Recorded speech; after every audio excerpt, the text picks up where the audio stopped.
panjang. Halo teman-teman, selamat pagi. Halo, selamat pagi. Jadi, pada kesempatan kali ini, saya, Olivera Nawang Prastiwi, akan menceritakan sebuah cerita dengan judul Jimbo si Bayi Gajah, karya Yulvaldi El Azhar. Jadi begini ceritanya. Di sebuah hutan belantara, ada banyak sekali hewan yang tumbuh dengan damai. Bahkan di dalam hutan itu ada banyak sekali tumbuhan yang hidup dengan subur. Jadi tidak ada seekor hewan pun yang mati kelaparan. Di dalam hutan tersebut ada seekor bayi gajah. Bayi gajah itu bernama Jimbo. Jimbo adalah bayi gajah yang sangat ceria dan menggemaskan. Ia selalu menyapa semua orang, semua hewan yang ia temui di hutan. Namun sayangnya, setelah kedua orang tuanya meninggal, Jimbo merasa kesepian. Ia sangat sedih. Pada suatu hari, Jimbo sedang duduk di bawah pohon.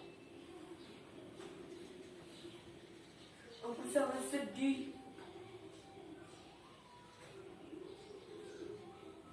Aku tidak memiliki satupun teman. Lalu, bagaimana caranya agar aku tidak bisa merasa kesepian? Kemudian Jimbo berpikir, lalu menemukan sebuah ide yang sangat bagus. Aku menemukan ide yang bagus. Kemudian Jimbo menjalankan aksinya untuk menemukan banyak teman baru. Jimbo mengelilingi hutan, menyusuri jalan setapak, melihat ke kanan dan ke kiri. Apakah ada teman baru yang mau diajak bermain? Di pertengahan perjalanan, Jimbo bertemu dengan bayi monyet. Kemudian Jimbo mendekati bayi monyet tersebut.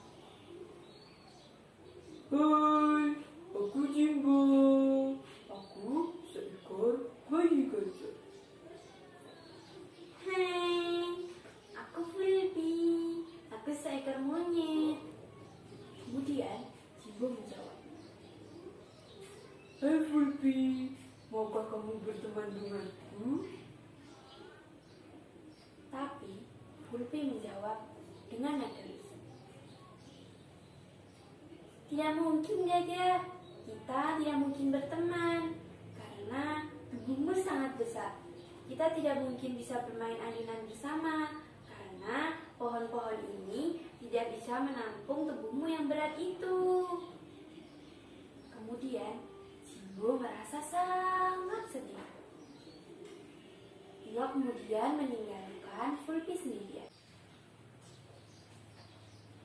Kemudian Jimbo berkeliling lagi menyusuri hutan, melihat ke kanan dan ke kiri apakah ada teman yang bisa diajak bermain. Di pertengah perjalanan, Jimbo bertemu dengan seekor bayi beruang. Hai, namaku Jimbo. Maukah kamu berteman denganku? Lalu bayi beruang itu menjawab, hai, aku Brownie, tapi kita harus lari sekarang. Karena Jimbo merasa bingung, kemudian Brownie menceritakan bahwa dia sedang dikejar oleh seekor bayi harimau. Kemudian Jimbo berusaha menyelamatkan teman-temannya dan Brownie. Brownie pergi meninggalkan Jimbo sendirian bersama teman-temannya. Kemudian Jimbo berhadapan dengan seekor bayi harimau. Hentikan! Kamu yang mengejar teman-temanku. Hadapi aku. Kemudian bayi harimau itu merasa tertantang. Jadi kamu yang menantangku. Hahaha. Kemudian mereka berdua bertengkar, berlari ke sana kemari, hingga alhasil bayi harimau itu terpental ke tanah dan merasa kesakitan.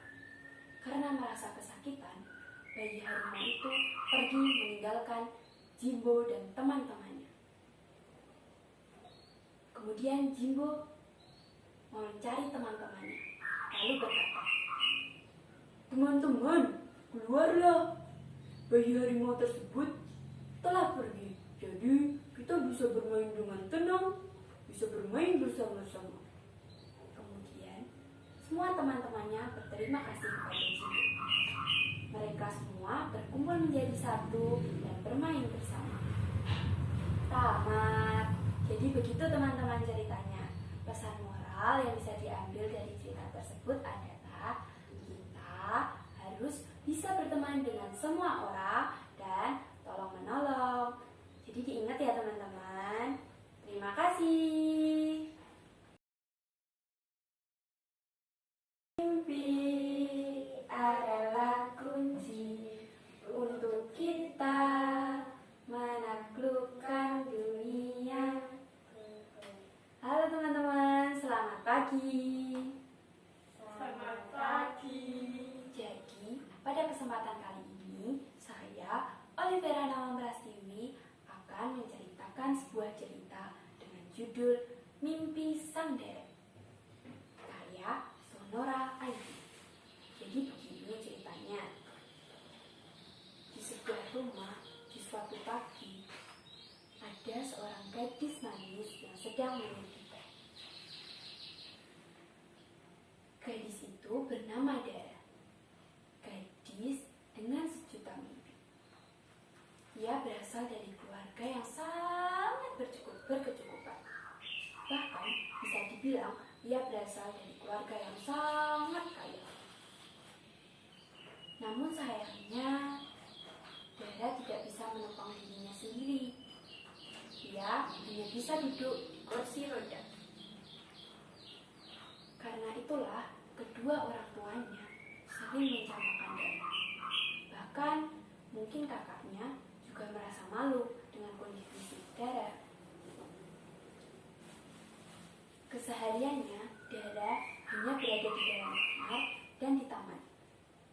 Gadis dengan usia 17 tahun tersebut gemar sekali menggambar di taman untuk melepaskan pikiran-pikiran buruknya.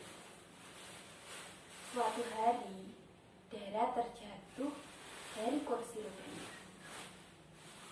Namun, tidak ada seorang pun yang menolong atau mendekatinya. Sehingga hal itulah yang membuat Dara kuat. Kemudian ia berdiri dan duduk di kursi rodanya, lalu pergi ke taman. Di taman, ia hanya menangis. Meratapi kesedihannya dan rasa kekecewaannya. Kemudian, di taman, ternyata ada seorang yang kondisinya mirip dengan Dara. Kemudian orang tersebut mengulurkan tangannya dan berkenalan dengannya. "Halo Dara, namaku Hana." "Halo Hana, namaku Dara." Kemudian mereka berkenalan, bercengkrama, dan bermain bersama-sama. Satu hal yang diingat Dara yang diucapkan oleh Hana adalah, tidak ada seorang pun yang terlahir sia-sia. Semua yang diciptakan oleh Tuhan memiliki kondisi masing-masing.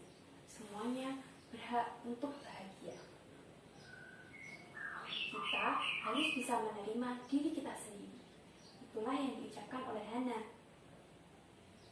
Setelah itu, Hana pergi meninggalkan Dara sendirian. Mulai saat itu, Dara selalu meratapinya, memikirkan kata-kata yang diucapkan oleh Hana.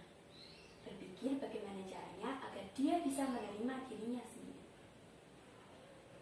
Mimpi Dara adalah menjadi pelukis yang dikenal oleh banyak orang dan menginspirasi banyak orang. Dari situlah Dara mulai melakukan banyak hal. Ia memulai gemar untuk melukis, memposting semua lukisannya di sosial media. Suatu hari, ada seorang pria yang mendatangi Dara.